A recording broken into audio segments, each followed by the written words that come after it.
आपका स्वागत है हमारे YouTube चैनल द बिंशु वॉइस पर। दोस्तों, आप लोग चैनल को लाइक और सब्सक्राइब जरूर करें और वीडियो पूरा जरूर देखें और कमेंट बॉक्स में जय श्री राम जरूर लिखें। नवरात्रि में यदि मिले यह 5 संकेत तो शुभ माना जाता है।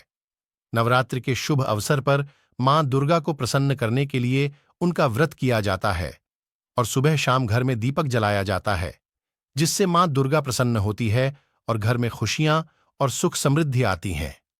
आप वीडियो को अंत तक जरूर देखें और बताएंगे, नियम का पालन करें। संकेत आप भी अपने घर में अवश्य चेक करना। नवरात्रि के पूरे 9 दिन देवी मां को प्रसन्न करने का सबसे अच्छा समय माना जाता है। इस समय की गई आराधना और पूजा पाठ का फल बहुत ही जल्दी प्राप्त होता है।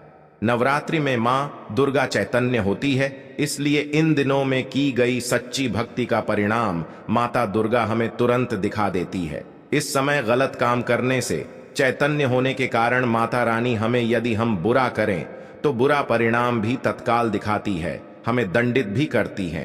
नवरात्रि के पूरे 9 दिन हमें पूर्ण रूप से सात्विक विचार से रहना चाहिए। हमें 9 दिनों तक कपट, छल, ईर्ष्या और द्वेष का परित्याग कर देना चाहिए। महादुर्गा जिस घर में आती है उस घर को पंडितों से भी ज्यादा पवित्र एवं शुद्ध कर देती है। वहां रहने वाले सभी लोगों की बुद्धि भक्तिमय हो जाती है और घर एकदम शांत रहता है, आनंद लगने लगता है। तो आप भी अपने घर में चेक करना। ये यदि 7 में से कोई भी संकेत आपको मिलने लगे तो समझ जाना माता रानी आपके घर में आ चुकी है। तो आइए जानते हैं कुछ संकेतों के बारे में। संकेत बताने से पहले अभी तक वीडियो को लाइक नहीं किया है तो वीडियो को लाइक कर चैनल को सब्सक्राइब अवश्य कर लेना। सर्वप्रथम मैं आप लोगों को नवदुर्गा के 9 स्वरूप एवं उनकी महिमा को बताऊंगा। इसके पश्चात मैं आप लोगों को संकेतों के बारे में बताऊंगा, कैसे और कौन से 7 संकेत है जिससे आप पता कर सकते हैं कि माता रानी अब आपके घर में आ चुकी है। यदि आज के वीडियो मिस कर दी तो सारी जिंदगी पछताना पड़ेगा, क्योंकि इस समय माता रानी हमारे घर में आ जाती है, किंतु कुछ गलतियों के कारण हम माता रानी को जान नहीं पाते। यही सबसे बड़ी हमारी मूर्खता है। तो वीडियो को ध्यान से देखना। माता रानी के 9 स्वरूप कहे गए हैं। इनकी पूजा करने से हमें अलग अलग फल की प्राप्ति होती है। ये जानकारी सबसे पहले जानते हैं, क्योंकि आप में से अधिकतर लोग वीडियो को देख रहे हैं वह नव दुर्गा माता की पूजा करते हैं, किंतु उनके जो 9 स्वरूप है उनकी पूजा करने से कौन से फल की प्राप्ति होती है उनके बारे में उन्हें पता नहीं होता। ये सारी जानकारी विस्तार से बताऊंगा। आप माता रानी के सच्चे भक्त हैं तो वीडियो को पूरा अवश्य देखना, क्योंकि अधूरा ज्ञान सदैव खतरनाक साबित होता है। ध्यान से देखना और कमेंट बॉक्स में जय माता दी अवश्य लिखना। नवरात्रि के प्रथम दिन हम देवी मां शैलपुत्री की पूजा करते हैं।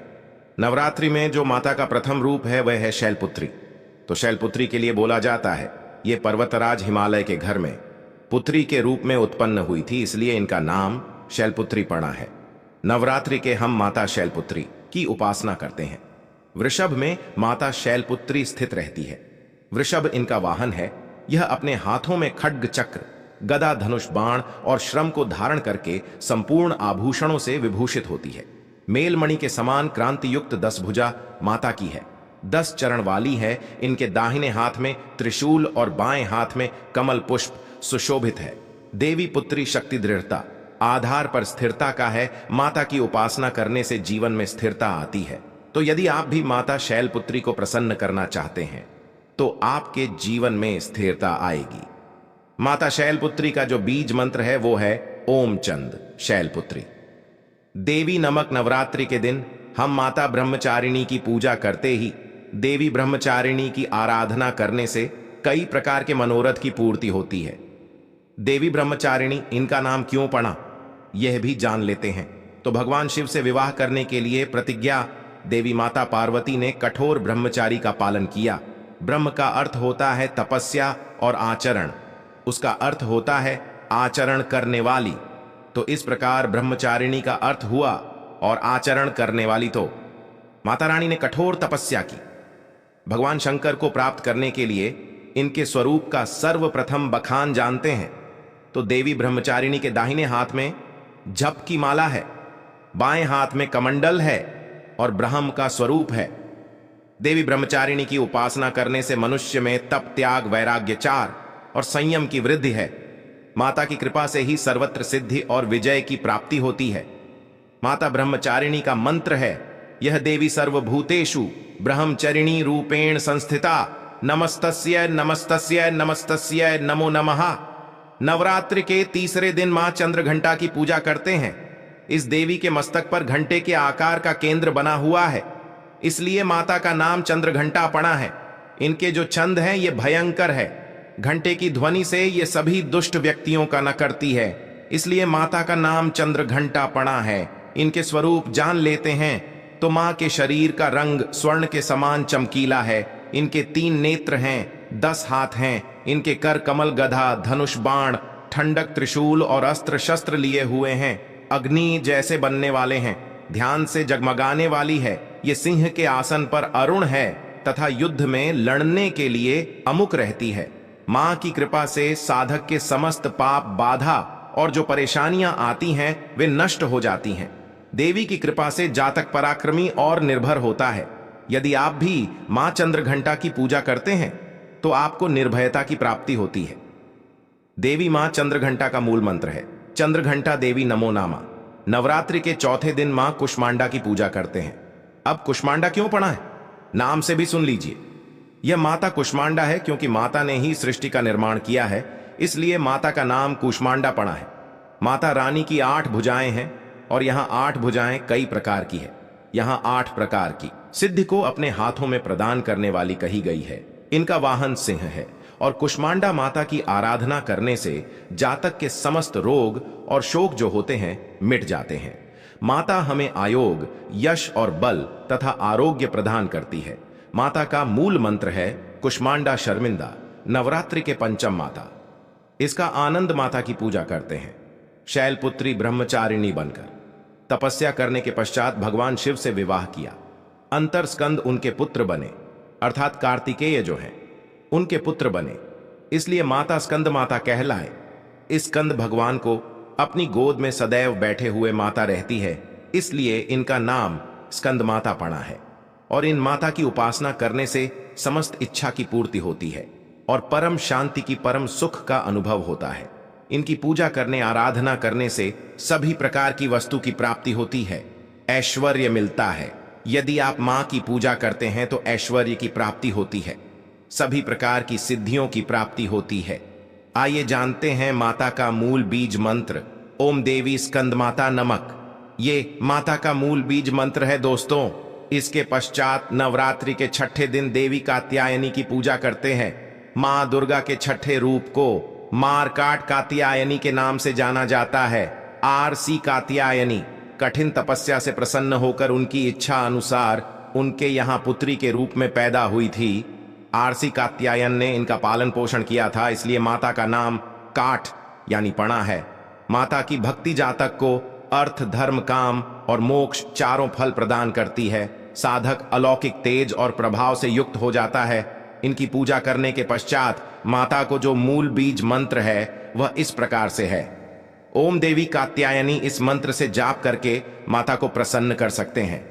नवरात्र की सप्तमी तिथि नवरात्रि के 7वें दिन माता काल रात्रि की पूजा करते हैं। जी हां, माता काल रात्रि की उपासना करते हैं। संपूर्ण प्राणियों की पीड़ा हरने वाली, अग्नि भय जल है, भय रात्रि भय को दूर करने वाली, काम, क्रोध और शत्रु का नाश करने वाली हैं। इनकी पूजा करने से सभी पापों से मुक्ति, दुश्मनों का नाश और तेज बढ़ता है। मां अपने भक्तों के सब प्रकार के कष्टों और भय से मुक्त कराती है। माता को जो बीज मंत्र है मेरी क्लीन चामुंडा विजय, इस मंत्र का जाप करने से माता बहुत ही प्रसन्न होती है। या फिर होम काली के नामक इस मंत्र का जाप कर सकते हैं दोस्तों। नवरात्रि की अष्टमी दिन नवरात्रि के जो अष्टम स्वरूप कही गई है मां गौरी, मां दुर्गा का जो अष्टमी स्वरूप है ये मां गौरी है। हिमालय में तपस्या करते समय गौरी का शरीर धूल मिट्टी से ढककर मलिन हो गया था, जिसे शिव ने गंगा जल से ढोकर के मल को बाहर निकाला, मलिन शरीर को गौरव प्रदान किया। इसीलिए माता का नाम गौरी पणा है। और इनकी पूजा करने से क्या फल प्राप्त होता है आइए जानते हैं। ये सभी देवियों की तुलना में सबसे जल्दी प्रसन्न होती है। और यदि आप जल्दी प्रसन्न करना चाहते हैं देवी दुर्गा के स्वरूप में किसी भी देवी की तुलना में, आप महागौरी की पूजा करना शुरू कर दीजिए। इनकी पूजा करने से ये प्रसन्न होती है देवी का जो स्वरूप कहा गया है वो है सिद्धिदात्री मां। दुर्गा जी का जो स्वरूप है वह है सिद्धिदात्री। यह सभी प्रकार की सिद्धि को देने वाली है। सिद्धि अर्थात मोक्ष को देने वाली। तो देवी मां का पूजा पाठ करने से सभी प्रकार की सिद्धि की प्राप्ति होती है, सभी प्रकार की कामना की पूर्ति होती है। इसीलिए नवरात्रि के 9वें दिन इनकी पूजा से असंभव कार्य को भी संभव कर सकते हैं। इसलिए अधिक जितनी भी जातक है, साधक है, सिद्ध प्राप्त करने वाले साधक मां सिद्धिदात्री की पूजा करते हैं। और मां कभी भी चाहे असुर हो, चाहे मानव हो, चाहे दानव हो, चाहे कोई भी हो, कितना भी उत्तम सा धूप क्यों ना हो, किसी पर यह भेदभाव नहीं करती, सभी को यह सिद्धि प्रदान करती है। इनका जो बीज मंत्र है सिद्धिदात्री, आप में से अधिकतर दर्शक हमें कमेंट करते हैं कि गुरुजी हमें सिद्धि की प्राप्ति करने के लिए क्या करना चाहिए। तो यदि सिद्धि प्राप्त करना चाहते हैं तो मां सिद्धिधरती की आराधना करना शुरू कर दें। और जो बीज मंत्र बताया है, इस बीज मंत्र का जितना ज्यादा हो सके जाप करें। इस बीज मंत्र का जाप करने से आपको 8 प्रकार की सिद्धि और 9 प्रकार के निधि की प्राप्ति होती है। आइए अब इस वीडियो में जानते हैं नवरात्रि में ये 7 संकेत बताते हैं। मां दुर्गा आपसे बहुत प्रसन्न है और आपके घर में आ चुकी हैं। पहला संकेत है बार बार गौ माता का आना। जिन्स घर में मां दुर्गा रहती है, उस घर में उनकी बहन कामधेनु उनकी सेवा के लिए, उनके दर्शन के लिए बार बार घर के द्वार पर बिल्कुल ही आती है और ये घर के इर्द गिर्द घूमती रहती है। वहां से 9 दिनों तक नहीं भागती तो समझ जाना माता रानी आपके घर में आ चुकी है। दूसरा संकेत मधुमक्खी का घर में आना। देखिए, मधुमक्खी को मां दुर्गा का भ्रमण का स्वरूप कहा गया है। जिस घर में नवरात्रि में मधुमक्खी आती है तो समझ जाना उस घर में माता आ चुकी है, क्योंकि जो मधुमक्खी है ये महादुर्गा का ही स्वरूप कही गई है और यह अपने पूर्ण स्वरूप के दर्शन के लिए अर्थात 9 दुर्गा के दर्शन के लिए सेविका बन करके आती है। तो समझ जाना आपके घर में मां दुर्गा आ चुकी है। तीसरा संकेत ज्योति का तेल, गति में चलना। जी हां, यदि आपने अपने घर में माता रानी की प्रसन्नता के लिए, भक्ति प्राप्त करने के लिए ज्योति स्थापित करके रखी है और यदि ज्योति की लौ गति से चल रही है तो समझ जाना ज्योति के समक्ष स्वयं माता रानी खड़ी है और आपको भी अंतर आत्मा से माता रानी के होने का एहसास होगा। तो इन संकेतों से भी पता कर सकते हैं कि माता रानी आपके घर में आ चुकी है। चौथा संकेत नवरात्रि में दीपक की बात ही में फूल का बनना। यदि आपके दीपक की बत्ती में अचानक से फूल बनने लगे तो समझ जाओ नव दुर्गा माता आपके ऊपर बहुत प्रसन्न है, आपके ऊपर पूर्ण रूप से अपनी कृपा बरसा रही है और माता रानी आपके घर में आ चुकी है। आप सभी कष्टों को दूर माता रानी इस लोक से फिर जाएगी, अर्थात आपके घर से जाएंगी। 5वां संकेत बताते हैं बार बार घर में यदि काली चींटी निकलने लगे, यदि काली चींटी समूहबद्ध निकल रही है और रास्ता काटती है तो समझ जाना माता रानी आ चुकी है और आपके सभी प्रकार की इच्छा को पूर्ण करके जाएंगे। ये माता लक्ष्मी के होने का एहसास कराता है। अचानक घर में मनमोहक सुगंध आने लगे। यदि आपको अपने घर में अचानक से इतर जैसी कोई सुगंध आने लगे, ठंडी हवा चलने लगे तो समझ जाना माता रानी आ चुकी है और अपने होने का एहसास आपको करा रही है। तो इन संकेतों से भी पता कर सकते हैं कि माता रानी आपके घर में आ चुकी है। साथ अब संकेत फटे कपड़े पहने। यदि कोई याचक आ जाए तो समझ जाना माता रानी आपके द्वार पर याचक बंद करके आ चुकी है। नवरात्रि में कोई भी याचक आए तो खाली हाथ भूलकर भी मत जाने देना, क्योंकि स्वयं माता रानी परीक्षा लेने के लिए याचक बनकर के आ जाती है। क्योंकि इस बार अपने भक्तों की परीक्षा लेने के लिए धरती पर स्वयं आते हैं और यह आपको समझना होगा। तो यह 7 संकेत बताते हैं कि माता रानी आपके घर में आ चुकी है और आपसे काफी प्रसन्न है। इनमें से आपको कौन सा संकेत मिला है हमें कमेंट सेक्शन में अवश्य बताएं और कमेंट बॉक्स में जय माता रानी अवश्य लिखें। आशा है कि आज की इस प्रस्तुति में बताई गई जानकारी आपको अच्छे से समझ आ गई होगी। वीडियो अच्छा लगा हो तो एक लाइक अवश्य कर दें।